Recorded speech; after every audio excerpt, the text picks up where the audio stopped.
Hey guys, welcome back to the Bro and the Pro podcast, where we hope to help you reach your full potential, whether that be inside or outside the gym. I'm your main host, self-proclaimed gym bro, and I'm joined today by the dad of Australian bodybuilding, Scott Goble from Team Goble. Thank you, Jeremy. It's a pleasure to be back. I appreciate you inviting me on. Yes, thank you for coming back and taking some time out of your day to join me on this podcast. A lot of people are interested because you're one of Australia's best coaches at the moment. Yeah, look, I would like to think so. We're trying to put the runs on the board each season, and it's going well so far. We've got another couple of seasons coming up towards the end of this year, and I'll have some contenders in the mix again. You can't guarantee anything, but there should be some good results, I think. Yeah. Do you have some strong contenders? I did actually get a listener question. So Timmy, one of your clients, he mentioned he asked the question, who's winning the men's physique season B or season C actually? Wait, is he doing B or C? Because He's definitely doing season C, yeah. okay. Look, I will never I hate saying, anyone's a lock for a pro card. Tim's as close as I've got as a lock for a pro card, I would say. He's looking spectacular. He's Yeah. obviously been a contender the last couple of times he's been on stage, and he is definitely on track to bringing a vastly improved physique. And if you know Tim's physique, he's got everything it would take: the tiny waist, the full round muscle bellies. All he's needed was a little bit of extra size. And I'm pretty confident we'll put him on stage 4 or 5 kilos heavier than he has been before. And that on his frame is just an enormous difference. So yeah, Tim's as close as I've got to a pro card lock, if such a thing exists, which it does not, but Yes. looking good. Yeah. You're super happy with where it's at. I guess at the end of the day, as coaches, you can't always promise the world, but you can just bring them the best they possibly can be. And obviously, if he's the best on the day, then he takes the win. Yeah, look, both Tim and I are just getting better at this. I think he's taking it more seriously. I'm aware that he can what he can handle, and he can work really, really hard. Like, he's a FIFO guy who just doesn't skip a beat. Like, he'll work 12-hour days in 45-degree temperatures and then go and do cardio and weight train. And, he is an absolute machine. So, look, in the past, every time Tim gets on stage, he's generally in good condition. And what people don't see is us madly panicking the last 6 weeks, just completely and utterly thrashing his body, and then just hoping it all comes together in the peak week. And somehow it has. Like, we've been managing to pull it off with this unconventional and probably inappropriate approach. This time around, we've gone let's go hard from the start, Tim. Let's be ahead of schedule the whole way. Let's cruise into this show. Let's eliminate all these variables towards the end with inflammation and everything else, and just have you ready. And he is on track at the moment to be ready early, and he is looking good. Yes, he's definitely a strong competitor. Know him from WA and stuff. I definitely believe that. Yeah, he could be. He definitely has that pro card. He's definitely gunning for it. 100%. Yeah, he wants it, and I think all the stars are aligning. He's just in a good place, I think, with life and everything in general. He's got a kid on the way. He's got. Wait, is that something to tell the whole world yet? It has been announced on social media. I have seen it. So yeah, I'm not breaking news there. Because I haven't seen it, because I remember hearing about it a few months prior, and I was like, oh shit. He's like, yeah, this might be my last one for a while, so gotta make it big, So yeah, I think Cass will be pretty heavily pregnant. No, I think it may be due in December or something like that. So so it's a very exciting time in his life, and I think, I don't know. I just think those big adult responsibilities, they sort of realign your priorities, and he knows what he wants, and he's just going after it. It's fun coaching Tim at the moment. Yeah, in the past he would do my head in, but this time around he is an absolute superstar. Yeah, and so you've worked with obviously a lot of people in Australia, and you've probably seen a lot of how differently people's bodies respond. So obviously, you get these outliers who just don't respond as planned. In those situations, what do? Do you just go unconventional? Obviously, you just mentioned a little bit of that. You just go super hard. So obviously, you probably can't tell us exactly how hard is hard, but could you give us rough guideline? What would it be? You just push him to the brinks of hell, really?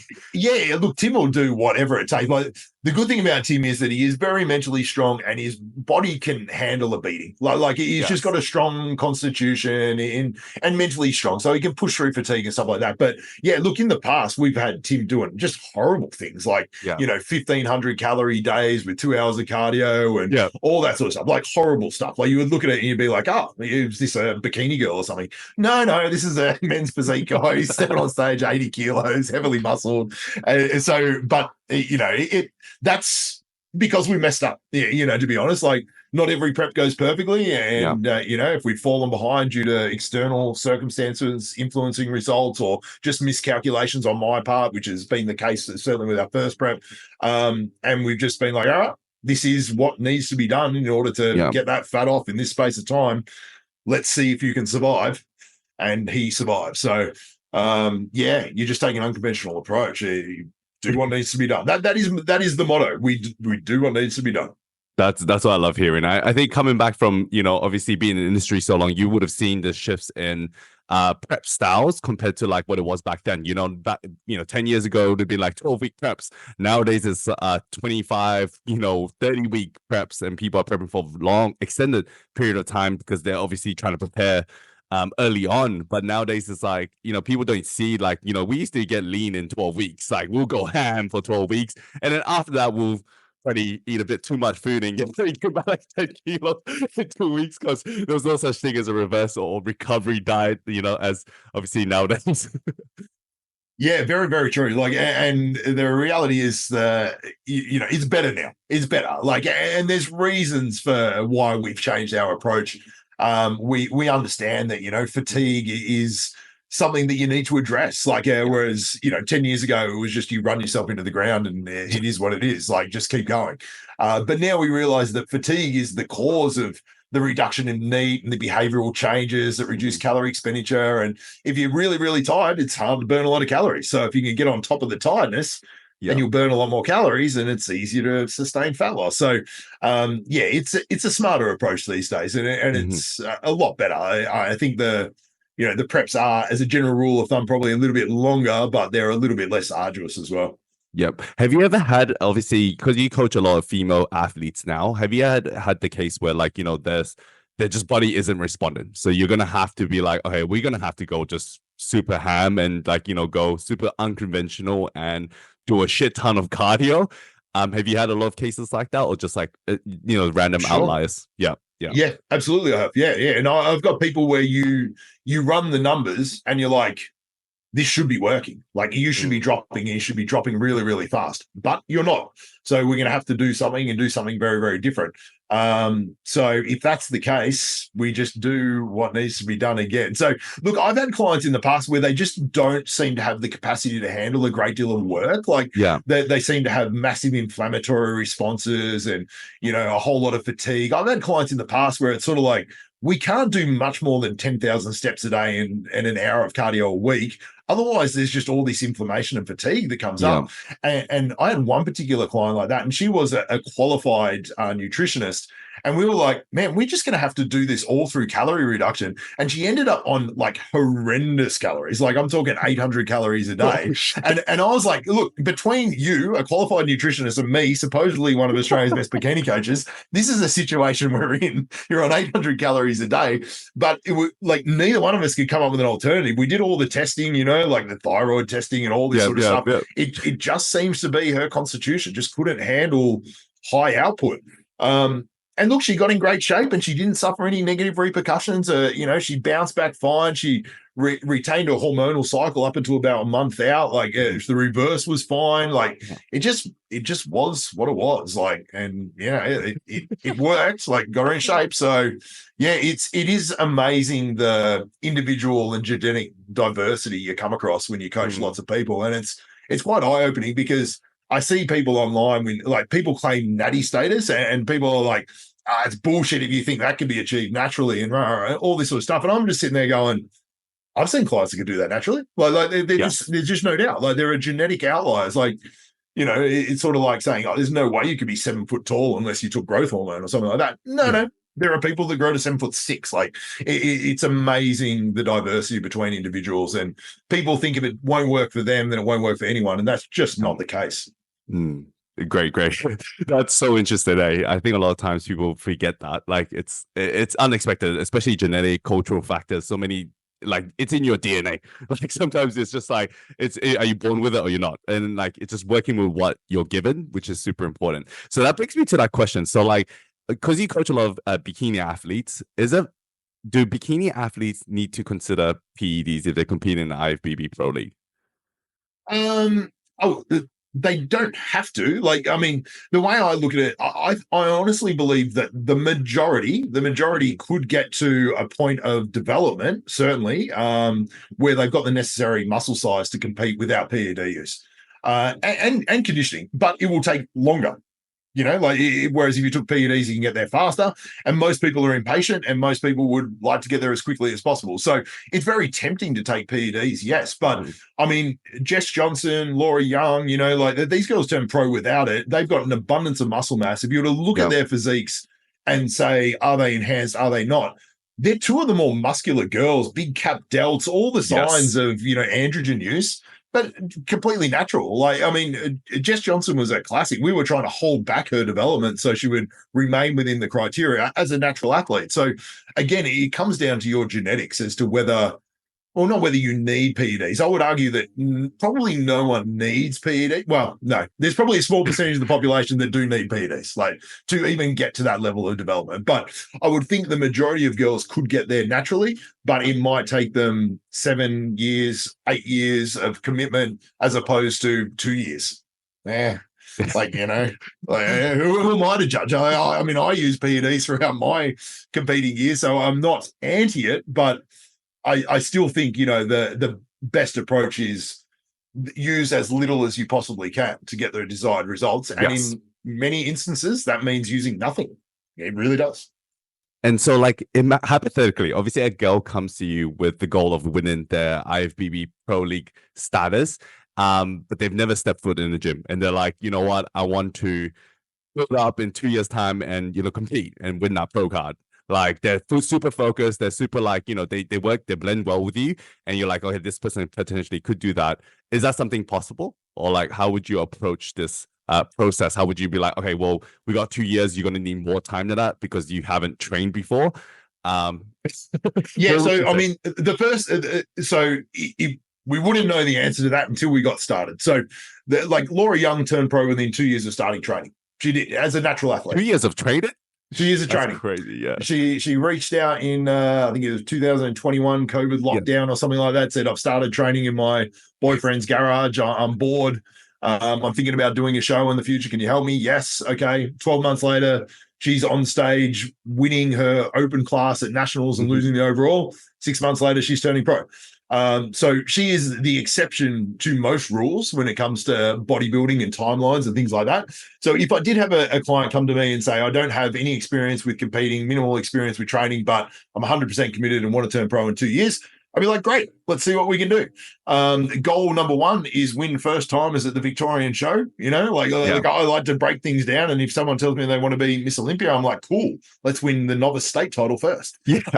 Because it's a logical step, So I would, set up her diet and training plan. No PEDs, obviously, because we're just getting started and she should be getting a good newbie gains and good responses. And from that, we could probably determine, does she have the genetic potential to turn pro in the first place in terms of structure and muscle bellies and things like that? Because the structural genetics of a bikini athlete are essential. Like, I mean, if you come to me and you've got super narrow clavicles, a really long torso and wide hips, they're going to be like, there's no amount of PEDs which are going to turn you pro. So the first thing we would do is assess their response to the training and diet and see how they go. And then from that, I could probably give them a realistic timeline. Look, if we continue on this path naturally, it might take you 3, 4, 5 years more. We've got this PED option here that will speed the process up, but it can only speed it up so fast if we were to do it responsibly and avoid side effects and just go from there. So it can be done. But I mean, I kind of, as a general rule of thumb, I think most people are too impatient.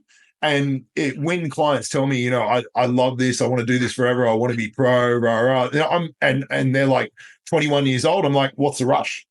Why are we jumping on PEDs now? Like if you need to do this, and you want to be successful and ultimately you strive for the Olympia stage, you're probably going to be in it for a decade plus.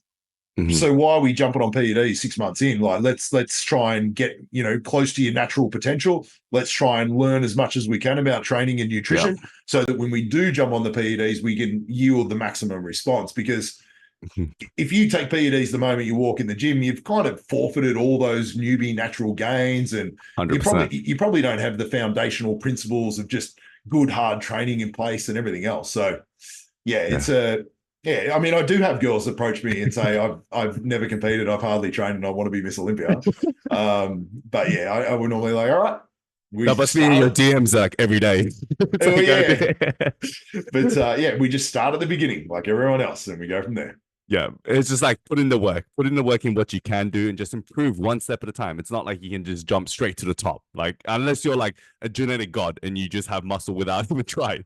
But I do think that the problem is that with obviously social media and like how America's level of competitors is rising, like I mean Chris Bumstead won his pro like his Olympia title at like 23, 24. I can't remember. I think it's around that mark. And obviously, a lot of the girls now over there, like, potentially maybe using stuff at the same time, they're like super young and they're making like to Olympia, competing as a like Olympia bikini competitor, like so early on. Do you think that's probably the problem where people get this illusion like, oh, I need to jump on stuff now because this person's already at Olympia and they're like 22? And you're like, well, it's a totally different ballgame. So, in that sense, how do you approach a client that's someone that's like, look, I want to like jump on stuff, and they're really adamant like, oh, this, they're comparing themselves to like what they see on social media and all these girls in America who are like already at highest level. Yeah, look, I mean, I can see where that temptation would come from. And probably those 22-year-old girls on the Olympia stage, they probably come from an athletic background. They probably had strength and conditioning coaching through high school in some awesome, high Yeah. school American gym where they've got like 20 squat racks and everything else. So they probably had an amazing foundation in place, and it probably only required the finishing touches to get them there. I mean, if you look at a track athlete, a high-level track athlete, their lower bodies are almost ready to step on a bikini Yeah. stage. Like they're quite phenomenal. So it depends on the background of the individual. And look, to be fair, I find myself often explaining to my clients that there is 0 point comparing yourself to someone else, because Mhm. their circumstances, their genetics, their lifestyle, everything could be completely different to you. And Mhm. you just need to focus on what you need to do. So if they are seeing good progress, naturally, then I would obviously encourage them to continue down that path. Yeah. If I feel like they have been training really, really hard and they're really, really dedicated and they've laid the foundations, like they're consistent, they love the lifestyle, because I think that's the ultimate determining factor of success is, do you love the process? Like Yes. if the only motivating thing is the outcome, like if the only thing that's motivating you is eventually standing on the Olympia stage, but you resent the workouts, you don't like the dieting, you'll just never get there. Like Yeah. the most successful athletes love the training, they love the regimented eating, they love it. So if I've got a client that it has laid those foundations, they love it, they're in it for the right reasons, they want to speed the process up, we sort of feel like we've hit a bit of a natural plateau, it might be PED time. Yeah, that's a great way. That's a great approach. I think definitely filter them out is like super important. Like asking, like, do you enjoy that process? It's a lifestyle at the end of the day. It's not something you just kind of just get into just for a period of time, just for comp prep. Have you ever had people where you just like they're super committed. They're like, smash out for a year of coaching, like, they're with you for a year. They're showing signs that they're super pumped up, and after their competition, they just kind of fall off. Like, they're just kind of like lose that drive, lose that motivation because now the goalpost has shifted, 1, 2 years, 3 years. If it's like, if their feedback's like, you need to put on more muscle. Like, has that happened to you often or with your clients? It's hard to think of a specific example. I mean, Mm. motivations change for most individuals, and I've certainly had people that were super, super motivated that I thought, oh, this person's got it, they'll never stop. And then eventually they do turn around and say, you know what? Nah, like I've got different life goals now, and whatever it may be, I want to pursue my career, I want to start a family, like whatever it may be, it can take them out of the sport. So I certainly see people come and go, and I don't know that it's necessarily influenced by their potential. Like I've seen people with incredibly high potential disappear, and people with very low potential just continue on for years and years in the sport, just pursuing the dream. So yeah, I mean, motivations change absolutely, and some people, if they do have super lofty expectations of where their career is going to go, and then they do their first show and they're incredibly disappointed, that might be enough to take them out of the game. But look, I mean, I guess if your first showing is incredibly disappointing, then it's generally an indicator that you're not going to be Miss Olympia. Like Yeah. it just is. Like if you look at the track record of incredibly successful competitors, it normally starts with, I didn't really know what I was doing. I ended my first show and I won the overall. So then I went to the nationals, and you're like, it's always that story where it's just like, I dieted for 6 weeks and thought I'd, just try it out. I didn't know how to pose, but I won. And then I went on to this and that. So, yeah, I think genetics show themselves early. And if you've got the Yeah. potential, you'll do well early in your career. So speaking on genetics, so a female comes to you obviously with like, wider hips, smaller clavicles, and they obviously want to turn, they're like, I want to be a bikini pro. They're adamant on being bikini pro. Obviously, in this fact that, genetically they're probably not going to get there. How do you break it down to them like, hey, you might need to consider a different division, or do you just try to build up with what they have and be like, you know what, we can try to do that? What would you do in that case? That's such a good question because I've had that, and I've handled it differently depending on the individual. Sometimes I will just let them figure it out. Like to be honest, it's like I'll say, okay, that's a great goal. What we've got to do is build your glutes, build your delts, create this taper. We're going to get you in condition, and we'll put you on stage. And the step one to becoming Miss Olympia is winning your state title and then getting into the nationals and then the overall and stuff like that. So sometimes I will let them figure it out, through failure, I guess, because ultimately they're not going to be able to go from step to step to step. And if they ask me for an honest assessment of their physique, I will give it. Like I will say, look, you don't have the widest of clavicles, so we need to build bigger delts, but we can only build them so large and still fit within the criteria. And because of your hip size or whatever, we're going to have to get you properly lean to show this off and build the glutes as much as we can. And there's a few structural things working against you here, and it's a tricky one. It's a tricky one because you don't want to have someone who's like reaching out and you just crush their dreams. Like, you don't want to, but yeah, but at the same time, you have to be sort of realistic, I guess, with expectations. So it depends how they will phrase it, because normally my approach would be exactly as we discussed before. Okay, cool. Let's win this show first. Step one is this. Let's tick off step one and then we can move on to step two. And I'll just go about it like that. But if they say, do you think I have the potential to turn pro? And I look at them and I see those things, the narrow clavicles and the wide hips, I will tell them they're probably not in the bikini division, no, because of these structural issues. Okay. You might have to look at another division. But to be fair, if you've got really narrow clavicles and really wide hips, you don't suit any division. Let's be honest. Unless you're bodybuilding. Yeah. It's for dudes, I guess, like in this case, it's the same thing applies, right? Like you would just approach it the same way. If a guy's like, I want to be men's physique, but then they have very thick waist, small, narrow clavicles, you'd be like, look, you might need to do like maybe classic or possibly bodybuilding. In that case, right? Would it be the same approach? Yeah. Absolutely. Like, yeah, if you haven't got great structure, your only option as a male competitor is bodybuilding, because at least you can just pile on globs and globs of muscle and sort of hide that those structural flaws. So yeah, similar approach. Yeah. I mean, yeah, there are some body types which are just not suited towards bodybuilding. And that's, a lot of people find that hard to accept, but they seem to accept that, if you're a 5'8" slow white guy, you're not going to play in the NBA. Yeah. It's just, it seems obvious to us because we live in the bodybuilding world, but yeah, to some people, they think it is just, hard work will overcome everything. It just doesn't. It doesn't. I played basketball for 10 years. I didn't get a sniff of the NBA. Yeah. Before you became a bodybuilder? Was that? Yeah, it was sort of overlapping. Yeah, in my teenage years and in my early 20s. Yeah, bodybuilder, I guess it's the kind of safer sport in a way. Less injuries, right? Or less injury? Yeah, well, yeah, maybe. Yeah, maybe depending how you train. yeah, exactly. Yeah, I mean, if we added up my injuries, it's a fairly long list at this point in time, but it should be safer. Yeah, if you're smart about it. Have you ever thought about making a comeback to the stage ever? Have I thought about it? I have thought about it and quickly dismissed it. Yeah. Look, yeah, but it was always my goal to compete and go as far as I could with it. And as soon as my physique went backwards, I would pull the pin. And that's exactly what I did. It's been almost 10 years since I stepped on stage. So from 2014 to 2015, I went backwards, and I was like, oh, that's it, I'm done. And that was from age 38 to 39. I just regressed due to accumulation of injuries and things like that. So I was just like, I don't want to be that old guy that gets on stage just slightly worse every year. Do you think as you get older, it becomes harder to make improvements? Or yes, inevitably. Age is undefeated.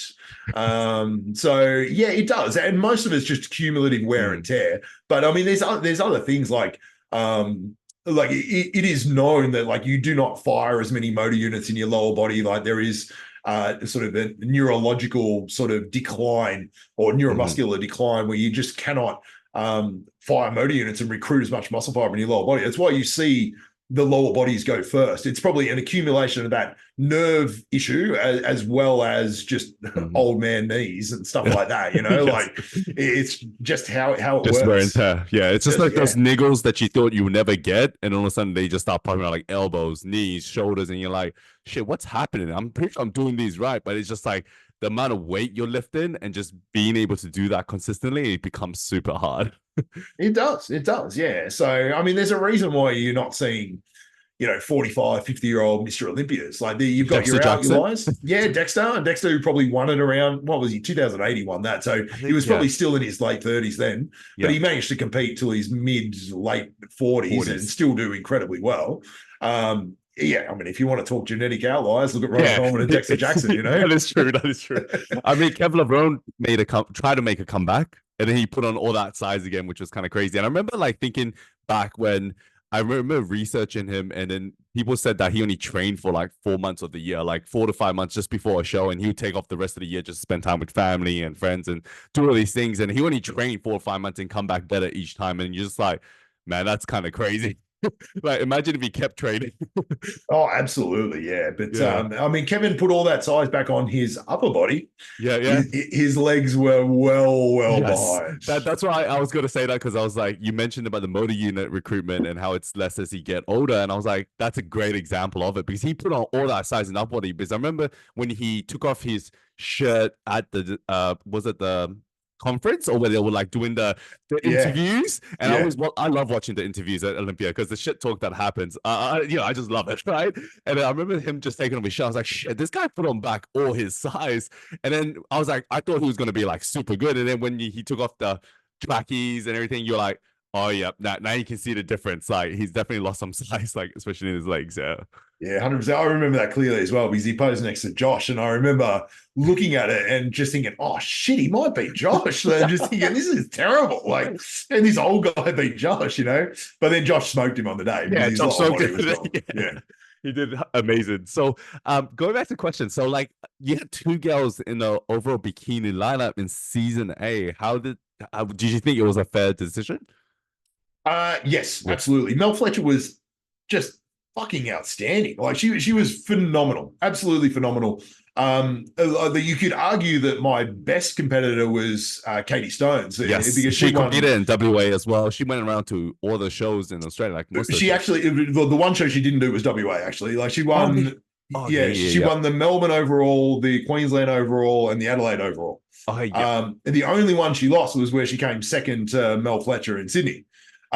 So Katie was cleaning up around the state. She beat Ellen in Queensland. She just had this phenomenal season. So most people were saying that she was my best chance for a pro card. And to be honest, I saw her on stage at that New South Wales show, and Mel beat her there comfortably in my eyes. And I walked away from it thinking, oh, well, Katie's not going to win, unless Mel stuffs it up, unless Mel over diets or does something wrong. She's just a couple rungs up the ladder from where Katie is in terms of density and development. And you can't make that up, like you just can't do it. So she came second to Mel. I thought Mel beat her again convincingly. That's nothing like, I love Katie's physique. I think she's phenomenal. And, 3 state overall wins shows that she's a very legitimate competitor. Mel beat her comfortably in my eyes, and I thought it was probably down to her and Kaiser in the overall. But I thought Mel was absolutely outstanding and a very worthy winner. Yeah. Yeah, no, she was definitely amazing. I was watching it as well. And Katie did 3 shows pretty much. How did you approach that? Like, was that pre-planned? Like, before she was going to compete in the season, she was planning to do like, 3 of the shows. How did you go about, like, obviously, you don't have to go too much into detail about like her peak weeks and stuff, but how did you kind of approach the whole, because obviously like doing 3 back-to-back shows is, wait, no, it's 3 back-to-back plus It was the it was nationals. five. She actually did five Oh, shows yeah, one yeah, week after the other. Yeah, so she only skipped Perth because it was the day after Adelaide. I did yes. have I did have Ryan Underwood. Ryan Underwood did Adelaide, then flew over to Perth and did Perth as well. Yeah, yeah. So like Ryan did 6 shows when you factor in nationals. Look, with Katie, we just. I mean, it was great. Like the last time she competed, she did multiple shows as well, and then she went overseas and competed again. And she's got the mentality to just keep getting better, stay really disciplined. She doesn't, need to go pig out after a show or feel like she needs a reward or, take the foot off the accelerator. So it was quite fun and interesting for me because it did allow us to just push fullness more and more and more. Like we carved her up for the first show, and I thought actually probably a little bit flat. So she's starting her next peak week from a fuller starting point, and we just carved her up again, and she got better again. And then we were like, oh, okay, let's do that again. Let's see how full you can get. And she just kept getting better and better and better. And her competitive weight was going up like half a kilo each show. And she was just getting better and better for it until she got to Adelaide, where her conditions slipped a tiny bit. We just pushed it a little bit too far. So then in between that and nationals, we had an extra low day. And then just, carved her up a little bit less aggressively. But she had 5 great looks. She's just got one of those bodies which it's quite responsive. It doesn't suffer a whole lot from, inflammation. She's got an incredibly robust digestive system. These are the things that mess people up, like if it's just, I've done it in the past with clients and it's going really, really well. And oh shit, all of a sudden you just are getting bloated instead of getting full, or, weird things start to happen because the body seems to be a lot more delicate and susceptible to, repercussions and things like that when it's in contest condition. But Katie's body holds up really well. So yeah, we had a good run, and it was only minor manipulations the last couple of shows when we realized we'd filled her up as much as we possibly could. And now we're on the sort of brink of spilling, or we had a minor spill in Adelaide. But she still won it. Still took it out, which is good. Great. Do you think her best look was at the nationals, or do you think like one of those shows in between that you're like, you know what, that look was kind of the best? Did you feel like there was, or do you reckon it was just better week to week? Obviously, How did you? I think her best look was Queensland for whatever reason. It was the 3rd show in. I think she was flat for Sydney. She was a little bit fuller for Melbourne, but she was fuller again for Queensland. I thought every bit as tight. And then I think in Adelaide, she was a tiny bit softer. And it's hard to say because in Melbourne, she was standing next to Mel. So I kind of think her 2 worst showings were the ones where she was standing next to Mel. Was she actually worse, or was she just standing in a better lineup? It's hard to say. And there's different lighting conditions and everything as well. So it is hard to say. But for me personally, that Queensland show was probably her best look, but they were all varying degrees of pretty impressive. Yeah. And so like with training as well, how did you go about like training during those peak weeks? So let's say like doing 5 back-to-back shows. A lot of times people would use the approach of train a little bit lighter, reduce inflammation and stuff like that, because she was flying between shows. I guess it's only an hour, few hours between, obviously over East, Perth to over East is like 3-4 hours, which is a bigger flight and obviously a time difference. But when you're over there, you're probably like a lot closer to time difference. How did you go about the I guess like the training portion? Did you was she training still like super hard, or was it like kind of like just 70-80% just training, like trying to reduce, not get too inflamed, don't get sore kind of thing?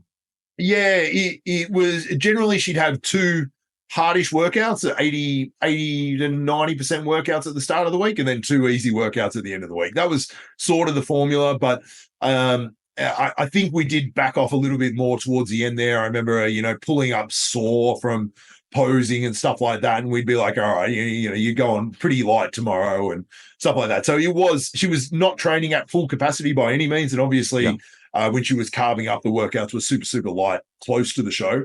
But normally she'd get in a couple of reasonable, one, decent upper body and one decent lower body session at the start of the week. Okay, that sounds like a pretty good approach, just to kind of maintain some of that muscle mass as well, especially in that fullness, which is super important. Because I was always wondering, because a lot of times people be like, oh, just like reduce inflammation, you train light, so that's why it's like you want to limit the amount of trainings, but especially because America, they have a lot of like pros just flying around show to show, like Ashley Coldwater, for example, like just going to different shows each time and just competing and just bringing just a slightly different look each time. Like it's just very minor adjustments, which is very interesting. Yeah, absolutely. Yeah. No, I mean, if Katie turns pro, I could see her banging out 5 pro shows in a row. Like she's up for it. Like she can do it mentally and physically. Like it's that's the other thing. Like it's a challenge to both. Like most people would see it as a physical challenge.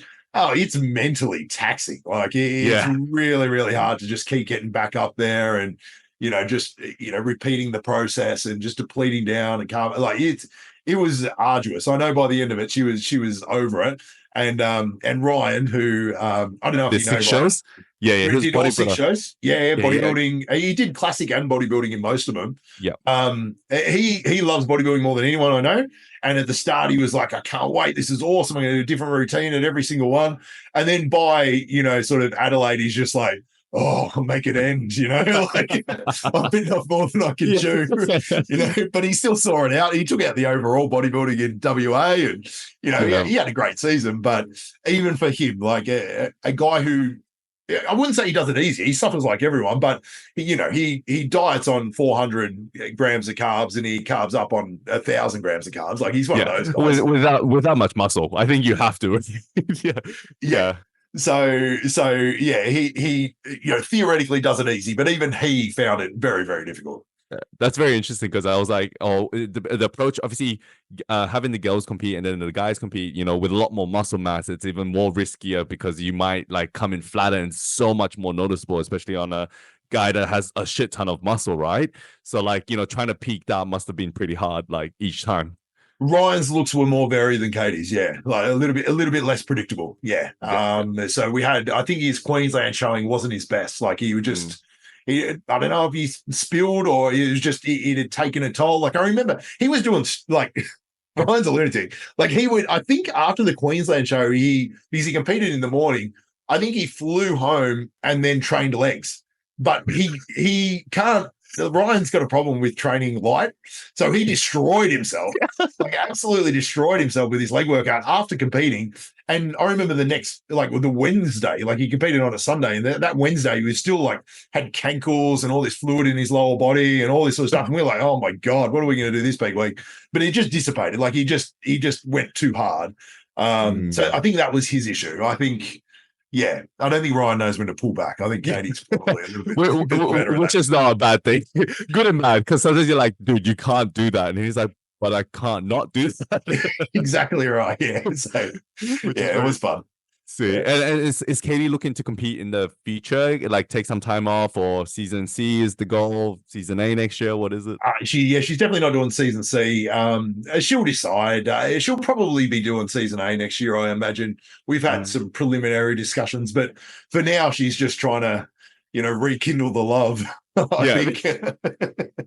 So your advice is maybe don't do 5 shows sometimes, or do it. Like it's good experience. What do you think? Like, I don't think she'll do all the shows again, but I wouldn't be at all surprised if she does multiple shows. Look, I love it. I must admit, I love it. I had Gabriella Castillo do it the previous season C, and she just got better and better and better. Like, what did she do? New South Wales, Melbourne, and then nationals back to back to back, and then went over and competed in Japan.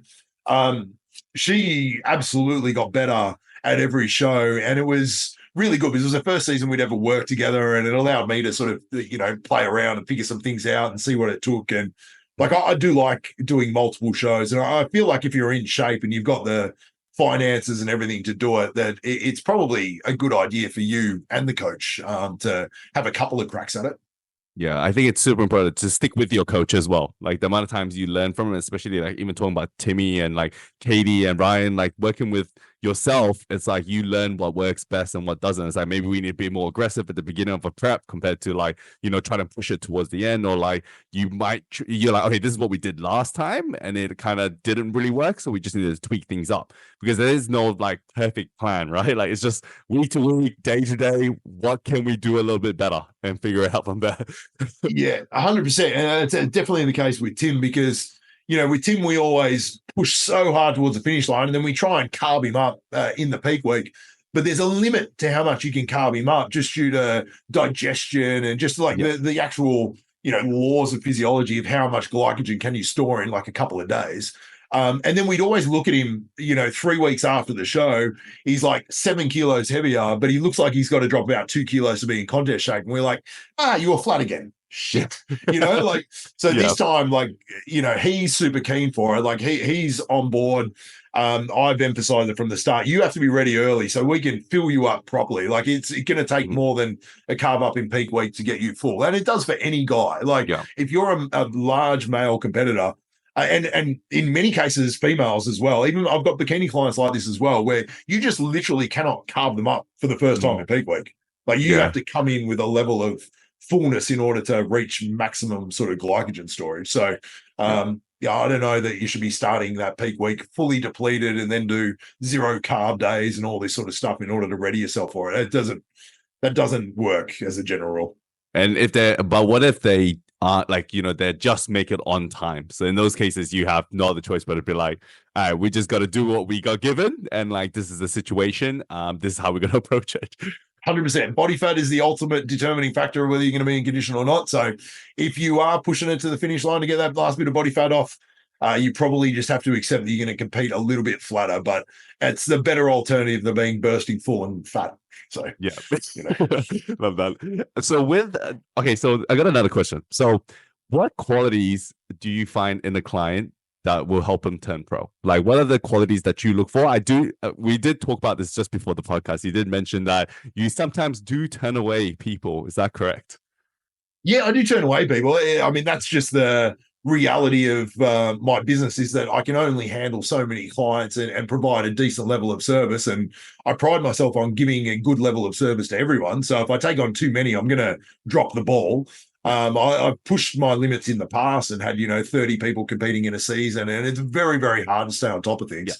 I do turn away clients, and I don't, like, I get lots and lots of inquiries, and I will generally work with people that, are pretty serious about it, show some potential, and want to compete. Like, competing is what I love. So I want to coach competitors. So I have a lot of people reach out and say, I don't really want to compete, but I'm inspired by your clientele. I'd like to look something like this, but, I don't even want to get on stage. I don't really work with those people because I'm like, that's not my passion. That's not my jam. That's not what I love.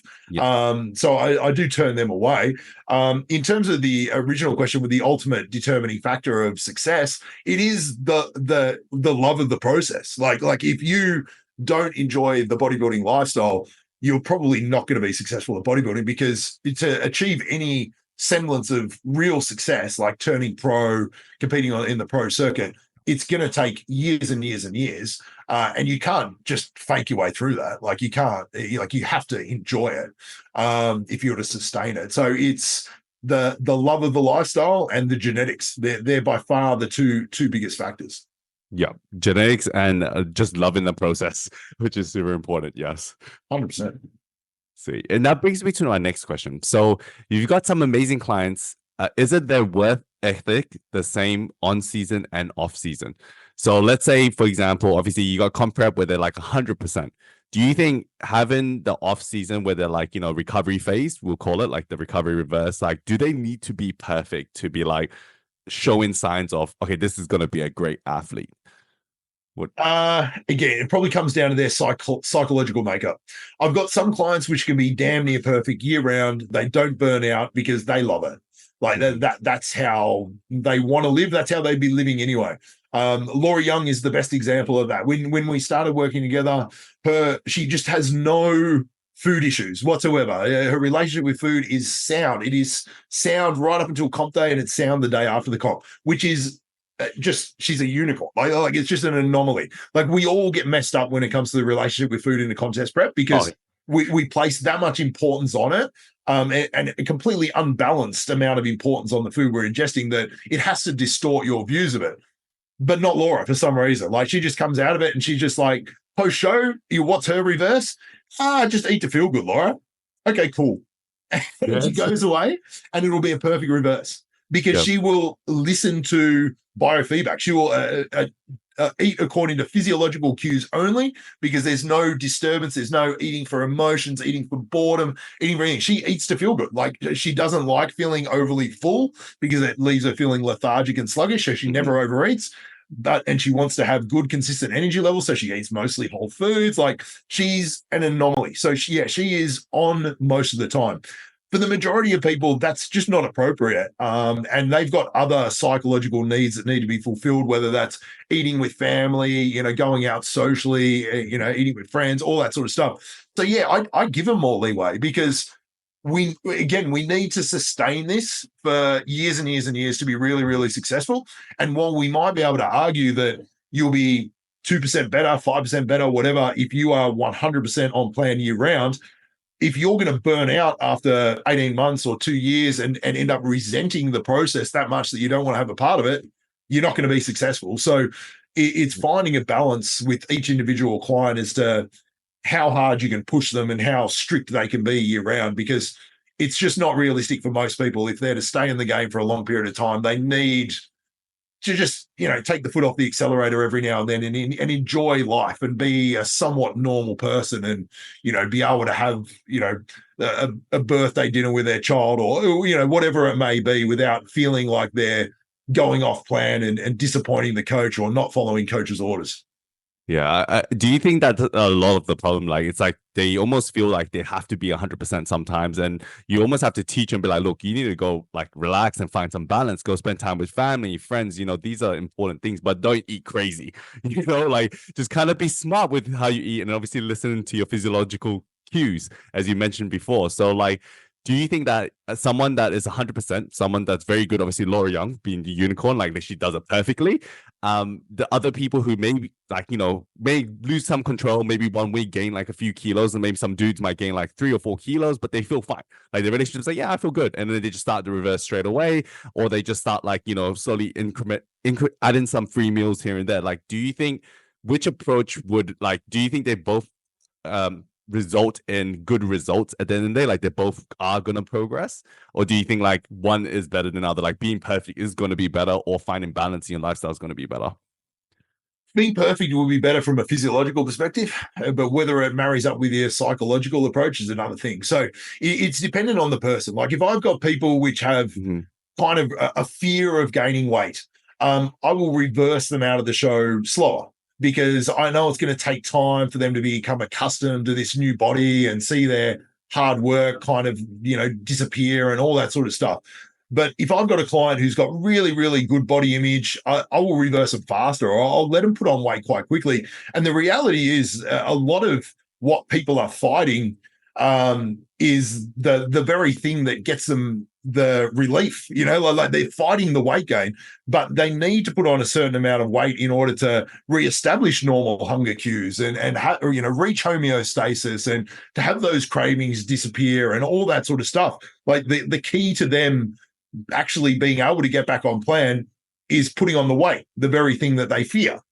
So it's weird. You just sort of have to coax people through it and explain that this is normal. Like, there are going to be internal battles going on. You're not going to want to put the weight on, but you're going to have to put the weight on.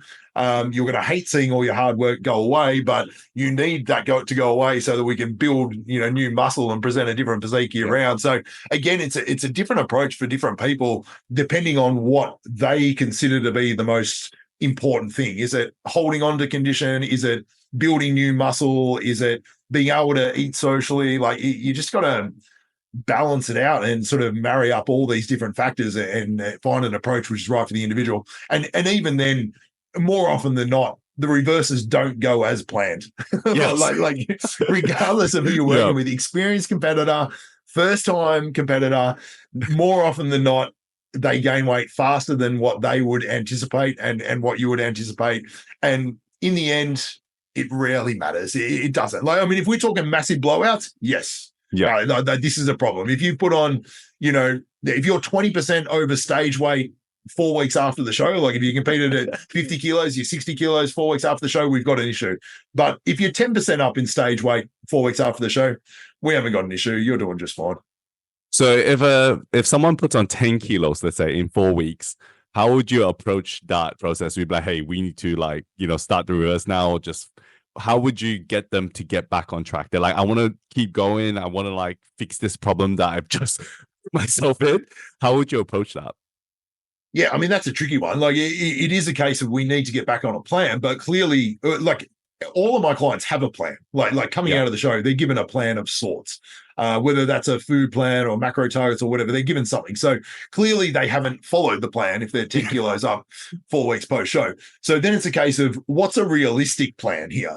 What can we actually follow? Because I'm really against setting clients up for failure. And I see that often with incredibly conservative reverses.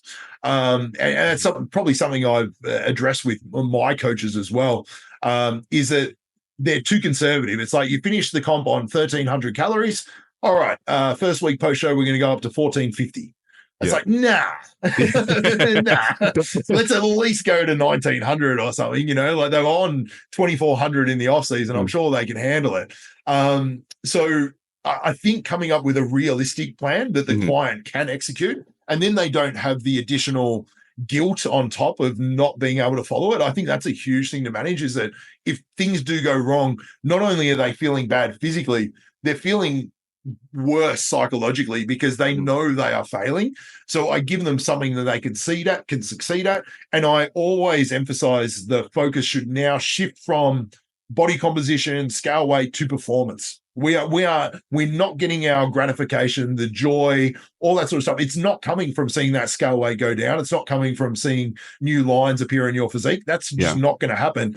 I want you to get your joy from the energy and the performance that you've got now, because that's our focus. If we can maximize the gym performance, we're going to set you up for building muscle. We're going to raise your metabolism. We just, let's focus on the things that are important now that we're in the off season. We're not pre-contest anymore.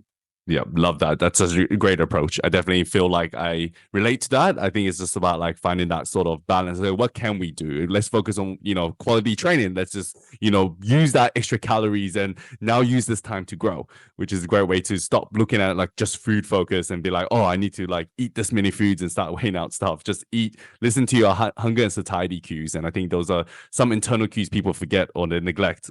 It's super, because obviously you mentioned Lauren has those cues already, and it's knowing when to stop. I've had guys who gain 8 kilos post comp, but they feel great. They look great still. They still have abs, and you're kind of well, this body weight is better for you. And they're used to that. They're just I enjoy it. I'd rather get up there quickly and just stay there, and then just stay there for the rest of the off season. Yeah. Look, guys don't care. Yeah, guys. Yeah, we care less actually. I mean, we've been in the past where it's just what's the reverse? My coach would tell me, oh, I'll see you next comp. And then gone. And I'm just all right, I just eat whatever. Didn't tell me about I need to reverse that because there's no such thing back then. And I'll be 10 kilos up in 5 days. And I'll be oh shit, what just happened? And that was my very first show out of 9 shows I've done. And I remember okay, yeah, I probably shouldn't do that. I learned from that. Yeah. Mate, my first show, I put on 21 kilos in 21 days per show. So, anyone listening to this, that's not what Scott is telling you to do. He's telling you to learn by his mistakes. Yeah, no, I definitely shouldn't have done it. But at the same time, very little harm was done from it. In reality, I mean, there was a little extra burden on my kidneys, judging by my ankles. But outside of that, it wasn't a big deal. And I think a lot of people, we've heard all these horror stories about metabolic damage and all this sort of stuff. But the reality is it generally doesn't happen in one show. Where I've seen metabolic damage to the point where it's, there's disturbance in the HPTA axis and thyroid hormones getting messed up. And this is now a very serious health issue, with, all sorts of hormonal dysfunction and things like that. The only time I've seen that is in clients that have done back-to-back shows, competed, 4 or 5 seasons in a row, probably done, a reasonably hard prep, blown out a little bit, had to do a slightly harder prep, blown out again, use prep as a motivating tool to get back in shape, had to go harder again, and it just gets harder and harder each time. They're the clients where I've seen serious health repercussions. But normally, if you've done one show, even if it was a very, very difficult prep, the body's pretty resilient. Like it will bounce back as a general rule of thumb. Now, you change the game if you've influenced, if you've taken anti-estrogen medication and thyroid medication or something like that as a female issue, like that's going to exacerbate the post-show issues quite dramatically. But as a general rule of thumb, if you're doing it natty or near natty, we should coin that phrase, shouldn't we? Then you'll probably be okay. And like I said, you have to put on weight post-show.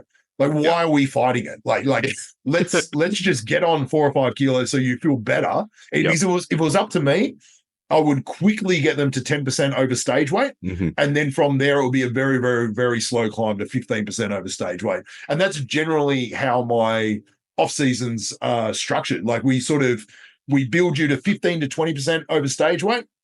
And then we do over hopefully a very long period of time. Then we do a very aggressive cut to get you back down to about 10% over stage weight. And then we slowly, over a long period of time, build you back up to that 15 to 20% over stage weight and repeat the process. So why not just get to 10% over stage weight fast? Most people feel a lot better there. Like, they just perform better, feel better. And normally the angst that they experience about the changes in body composition, they dissipate because they're just like, oh, I'm so much happier now that I'm a bit fatter. It's like, it's crazy to say that because the 10% is what is, I think, based on evidence-based research. I think Eric Helms did a study to say like what feels normal for majority of people, and 10% is generally the mark that you have to gain. Like people just have to understand that it's already been studied more now that it's 10% is where you want to kind of be in a good position. And obviously 15% a little bit higher as you build up in the off season kind of thing, which is like perfect. And so I got another question. So what has led to your success as a coach? So this is for my business listeners, people who own their online coaches, business owners. What do you think has led to your success in Australia, being one of Australia's best bikini coaches and coaches in Australia, Comprep? Look, I mean, it's a combination of factors. Like, I mean, I came into it with an educational background. Like, I've got a degree in exercise physiology, so there's a good foundation of knowledge there. And then there's a whole lot of learning on the job, which is just the reality of it. Like, there is no, not that I'm aware of a fantastic bodybuilding coaches course. There are coaches courses out there, but I honestly believe you learn the majority by working with clients, which is why I don't resent people that do one comp and then want to become a contest prep coach. I'm just like, I'm okay with that because you got to start somewhere. And if you have a love and a passion for it, who's to say that you can't be a great coach? Like you potentially can. You can not do any shows and be a great coach. So like Richard over here in WA. Yeah, exactly. Hasn't competed. Exactly. And one of the best coaches in the country, if not the best coach in the country. So, Troy Thornton hasn't competed. One of the best bikini coaches in the country. So I think you have to have a passion for it. Like you have to love it. You have to have a certain amount of knowledge, obviously. You have to have a certain amount of empathy for people. Like you need to understand how people work. So whether that's emotional intelligence or how you want to define it. And then you need good communication skills. And then you probably need a little bit of professionalism on top as well, because you need to be prompt with your responses and everything else. So I like to think I'd bring them all. Like I try to bring them all, and I try to upskill where I feel like I'm not performing at a high enough level, or I acquire the information in education where I feel like I'm falling short. So, look, I think the main reason is that I love it. I understand that I'm in a very good position with my career. I'm very lucky to be where I am, and I desperately want to stay here or even get better. And that drives me to just remain as professional as I possibly can and just give the highest level of service I can. So it's, I think, I don't know, like it's weird. Like this is all I've got, Jeremy. What am I going to do if I don't do this? Like, what am I going to do? That is a question. What would you be doing if you weren't doing coaching? Would you be like, what would you do? Interesting question, actually. I had to ask some of the other coaches this as well. I don't know. I do not know what I would be doing. I mean, I think I would. I think I could probably manage people. Like whenever I had jobs, like in a gym or with a, in a shop or whatever, because I had other jobs, before I became a coach, obviously. I always quickly ascended to management. I'm managing the store and I'm managing the gym, and it always happened relatively quickly. And I'd always sort of wonder why it was. I was sort of like, oh, all right, I've only been here 6 months, but I've been promoted. That guy hates me now because he wanted the job, but I've got it. And okay, so I think it's, I think it's just good communication. Like I think it's being able to talk to people in a manner which gets your viewpoint across. You can be, firm when you need to be firm. You can be empathetic when you need to be empathetic, all that sort of stuff, and just being able to read people. So I would probably have some sort of management position, but I don't know in what field that would be. Definitely really health and fitness. It sounds like you love that. So I think it will be something in that field for sure. So sports, team or something like that. Yeah, it probably would. It would probably be coaching. It probably would. I'd probably be a coach. Back, so you like that. This is my life. So I love it.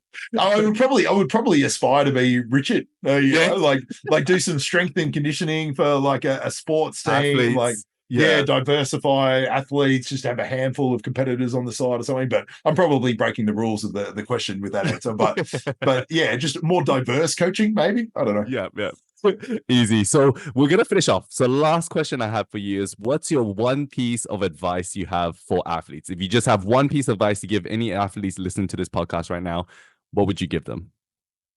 Plan for the future, but focus on the now. Like you literally can't do the work that needs to be done in 6 months' time. Don't worry about it. Focus on what you can do today. Because if you have a perfect day today, you set yourself up for a great day tomorrow, and you have another perfect day tomorrow.